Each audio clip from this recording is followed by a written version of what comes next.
But before I get started, I just want to say that my thoughts and opinions are my own and may not represent those of my employer. So I'm a senior regulatory and policy analyst with the American Association for Cancer Research. And I'm also an unabashed ASB&B fangirl. So I was delighted to come and be here today when I was invited. And the reason that I was so excited was because in 2012, as a second-year graduate student, I was sitting not where you are, but in San Diego in this exact program. And I had actually completely zoned out. I unfortunately didn't find this particularly interesting. There were all these academics and industry people, and I was like, okay, yeah, I'm a second year. You know, what am I supposed to do with this information? But then Julie McClure, the current ASB&B Science Policy Fellow, came up to the stage and started talking about what she was doing as a fellow, and I sort of woke up. I put down the papers that I was reading, and I was like, yes, that's it. That is a career that I want to know more about. Maybe I'll go to the San Diego Zoo tomorrow. So I was absolutely terrified. I'm somewhat of an introvert secretly. I'm a closet introvert. After her presentation, I came up to her very awkwardly. I'm sure it was very uncomfortable. And I was like, could I have your business card?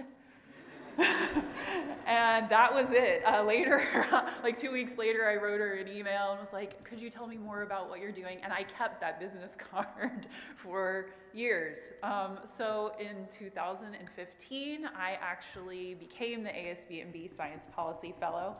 And I'd like to say that it was a serendipitous journey, but no, I was an IDP ninja. I did the program, I learned what Julie McClure had done, I talked to all of the other Science Policy Fellows, and I learned about what things they had done, what made their applications attractive for the fellowships that they had gone after. So some of the things that I did to try and become the ASB&B Policy Fellow was I did a state Hill Day. I'm from Kentucky. I'm a triple grad from the University of Kentucky. Go Cats. I know some of you are here today because I stalked who had been selected to come.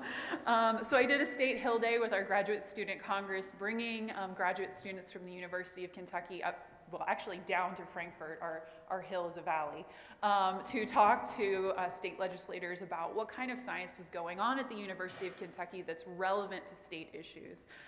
So I talked to all of the policy fellows, as I mentioned, and lo and behold, they selected me, thank you God. So I became the policy fellow, and I graduated. I walked on a Saturday, I loaded my car on a Sunday, and I started ASB&B on Monday. From there, I thought I was ready to take on the world. I am here, I have arrived, you are welcome, and I am going to write things, and it is going to be amazing, only to find out that, yes, I can write scientific papers, and that is great, but you can't write in AP style at all. And so over the next year, the people who work at ASB&B, Raj included, who will be the next speaker, very generously and graciously helped me to learn to write for everyone else who might want to know about what's going on at a scientific society.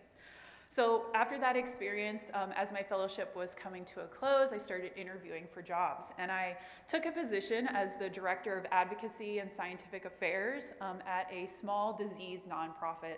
So in that position, I was doing grants administration, and I was advocating on behalf of patients for a chronic disease, and I was talking about value-based healthcare frameworks. And every day I would go home and go, I am so bored. Where are the scientists? The only scientists I got to interact with were the ones who sent me a grant, and occasionally they would call me to ask if they got money, and that was it. So after an agonizing 9 months, I said, I thank you for this opportunity, but no, thank you. So I took a position with the American Association for Cancer Research, and I'm working in regulatory science and policy.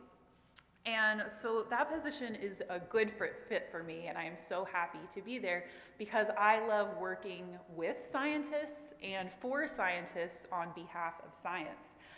And that experience of working for more of an advocacy nonprofit helped me to understand that about myself. I had no idea beforehand, but that's okay.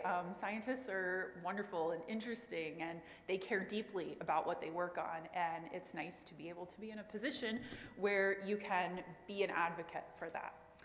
So I'd like to tell you just a little bit about the office that I work in. It's a big policy shop. I mean, I guess compared on the spectrum of policy shops. Our office is about 2 blocks from the White House in Washington, D.C., and we're divided into 3 groups. I want to make sure I get this right. So our one division is Advocacy and Legislative Affairs. I don't really work with that group other than to shepherd groups for Hill Days. We also have Health and Science Policy. I do not work with that group. They do Affordable Care Act, tobacco, value-based healthcare frameworks. Remember, I don't like those. And the Common Rule, which are all important, but not for me.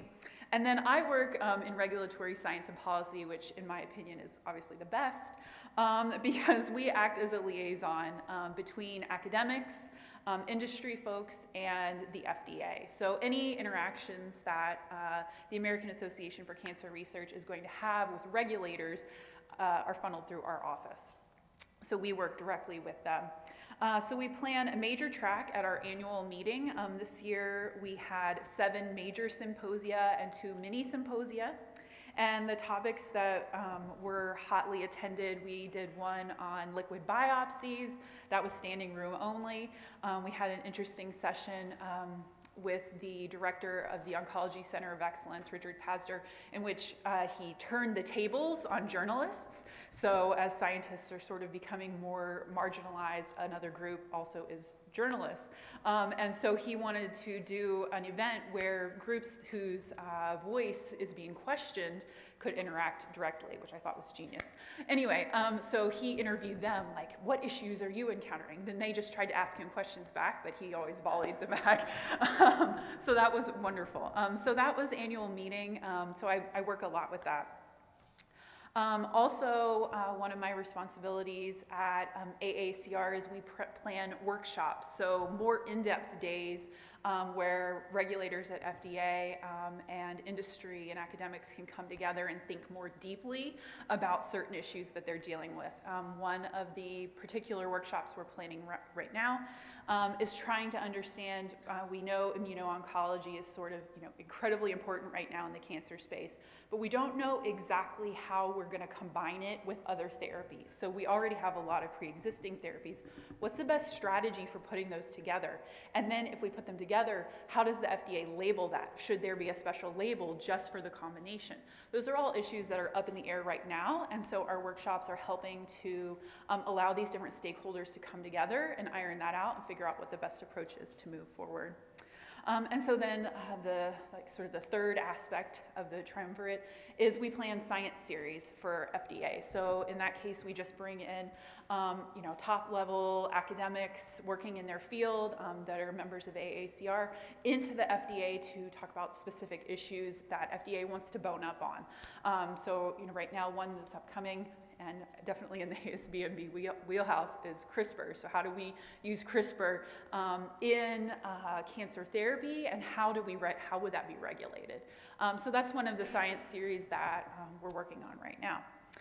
So that's sort of an overview of what my job entails, and sort of what the nitty-gritty of all that is that it involves a lot of reading. So I read a lot of FDA guidances, or draft guidances, as FDA is thinking about putting forward a guidance on a specific issue.